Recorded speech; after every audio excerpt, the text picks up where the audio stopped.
Assalamualaikum warahmatullahi wabarakatuh. Waalaikumsalam warahmatullahi wabarakatuh. Alhamdulillahirabbil alamin wa bihi nasta'inu ala umuri dunya waddin. Wassalatu wassalamu ala sayyidil mursalin wa ala alihi wa ashabihi ajmain. Amma ba'd. Malam ini kita bincang-bincang santai tentang permasalahan Islam dengan Kiai Haji Lutfi Basori dan Ustadz Toha Logoni yang kedua-duanya dari Malang. Nama saya. Saya sendiri adalah Muhammad Sa'ad. Berawal dari persoalan kemunduran Islam.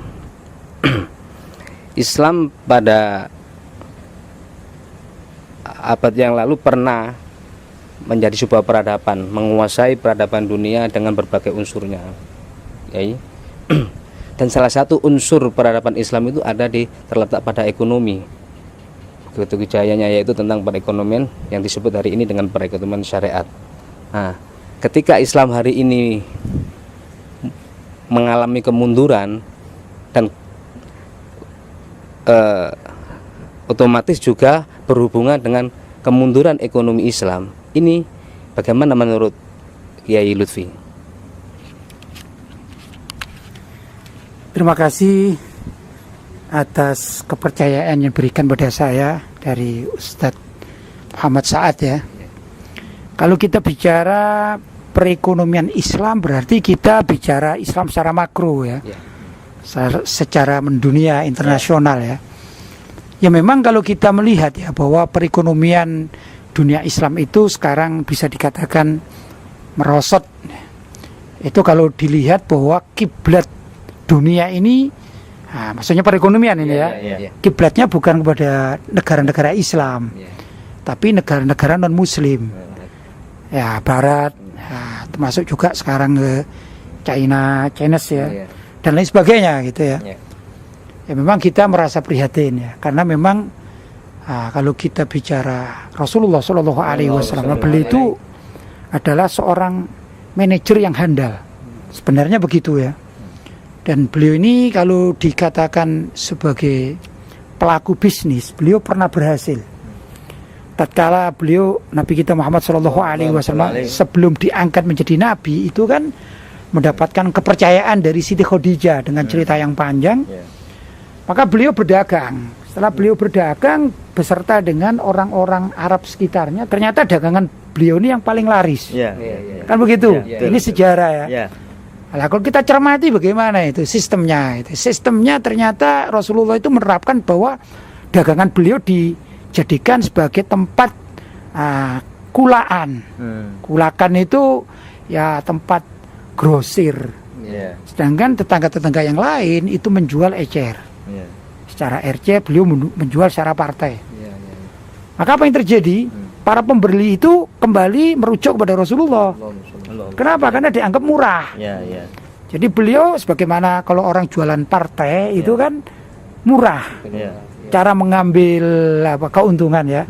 Kalau misalnya eceran itu satu harga benda seharga 5.000, maka kalau diecer dia bisa mengambil 1.000, keuntungannya dijual 6.000 ya, dari harga 5.000. Tapi kalau secara partai atau grosir cuman 5.500. Kan begitu. Ini sistem yang diterapkan oleh Rasulullah Shallallahu Alaihi Wasallam.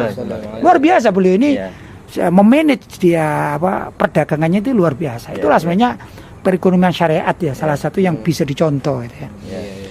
Nah, di awal-awal Islam membangun peradaban dunia dan sampai kepada perekonomian itu maju. Begitu juga negara-negara yang berafiliasi kepada Islam juga maju. Dulunya begitu. Hanya pada akhirnya karena orang Islam sebagian itu mulai mengutip atau mengikuti sistem yang dibangun oleh orang-orang non-Muslim, baik itu Barat maupun yang lain-lain ya. Sedangkan di perekonomian non-Muslim itu terlibat dengan yang namanya riba. Nah dari riba itulah maka Allah mengambil keberkahan. Nah, maka sebenarnya kalau menurut saya ini ya, kalau bisa umat Islam ini merajut ulang bagaimana cara berekonomi atau berbisnis, berniaga yang bersih dari jerat-jerat riba semacam itu, ya insya Allah akan kembali. Bagaimana caranya? Ya harus membangun di kalangan umat Islam, karena umat Islam lah yang tahu ini riba, ini bukan. Tapi kalau sistemnya itu serahkan kepada orang yang tidak mengerti agama, khususnya tidak mengerti Islam, maka menurut mereka bagus, menurut mereka sistemnya bagus, pada hakikatnya itu mengandung riba. Yang riba itu dimurkai oleh Allah dan keberkahannya akan dicabut. Ini letak di situ letaknya. Kalau ini Yai Lutfi, tadi kita berbicara tentang keterpurukan perekonomian Islam ya. Kemudian ada tadi sudah disampaikan oleh panjenengan tentang bagaimana kiblat kita seharusnya untuk menerapkan perekonomian di dalam Islam ini, yaitu kembali mengkaji bagaimana prakteknya Rasulullah SAW ketika beliau memulai membangun perekonomian dengan berdagang dan seterusnya. Namun keadaan sekarang ini kan kita sudah mencapai pada kondisi terpuruk. Oleh karena itu mungkin ya kita ini perlu bagaimana upaya membangkitkan kembali. Kalau kemudian kita sudah mensinyalir bahwasanya praktek perekonomian sekarang bagi umat Islam sendiri itu sudah bercampur aduk dengan perekonomian Barat, yaitu yang penuh dengan riba.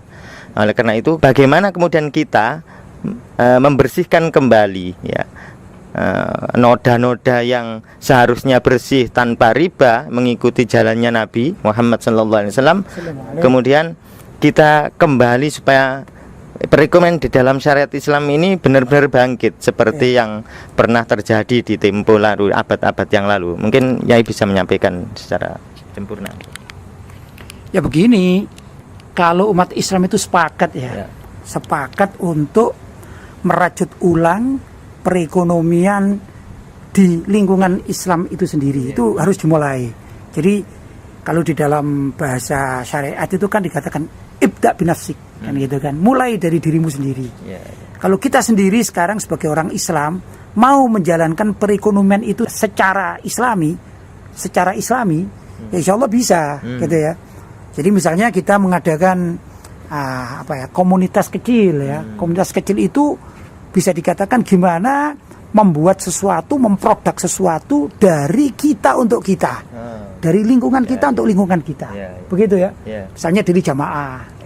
Sekarang kalau misalnya suatu perkumpulan majelis taklim yang ada di setiap negara, Indonesia ada, Malaysia ada, ya, Singapura ada, di Amerika pun ada, di mana-mana ada, itu sepakat jamaahnya ini membuat suatu produk kemudian dijual di kalangan jamaah itu sendiri, dibeli, maka lama-lama kan membersihkan diri dari keterpurukan, kedua keterkaitan dan keterikatan dengan dunia bisnis yang banyak terkontaminasi oleh pemikiran-pemikiran dan penerapan dari orang-orang di luar Islam, khususnya orang-orang Barat dan lain sebagainya. Kan begitu. Ini harus dimulai. Ya dari diri sendiri. Kalau tidak bisa dimulai ya kapan lagi kan itu ya. Ya barangkali itu ya mungkin yang paling utama, kita ibda binafsik.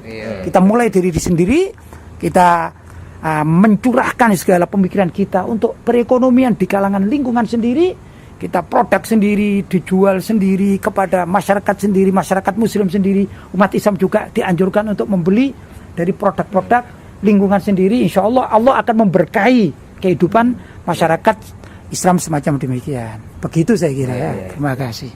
Sebagaimana penjelasan Kiai tadi itu, kita memulai dari diri kita sendiri, ya kan? Per person, per orang ya, untuk sadar untuk kembali kepada ekonomi Islam ini. Akan tetapi juga ada persoalan lagi, di mana hari ini itu terekonomi oleh peradaban Barat, ya kan? Dalam bidang ekonomi mereka pun lebih kiblat kepada Barat, atau hari ini juga mulai ada produk-produk dari Cina juga lebih dicintai, ya kan? Ini bagaimana caranya kita mengembalikan kepada perekonomian Islam, bagaimana ini? Ya, Barat itu bukan Islam ya. Cina bukan Islam dalam artian ya perekonomiannya. Jepang juga sistemnya bukan Islam.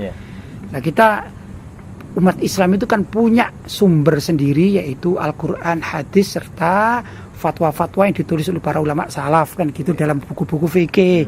Ke sana ada fikih perekonomian atau niaga, yaitu yang harus disebarkan, dipelajari, mengertikan kepada masyarakat. Insya Allah kalau kita sedikit-sedikit memulainya, insya Allah akan menjadikan bola salju yang akan direspon oleh masyarakat. Barangkali itu mungkin ya.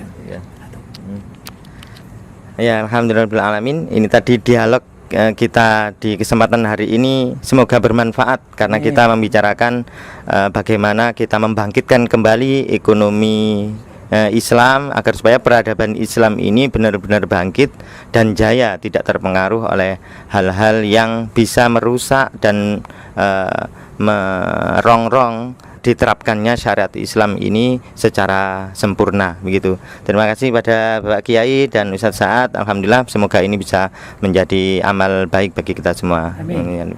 Terima kasih. Kami akhiri. Assalamualaikum warahmatullahi wabarakatuh. Waalaikumsalam warahmatullahi wabarakatuh.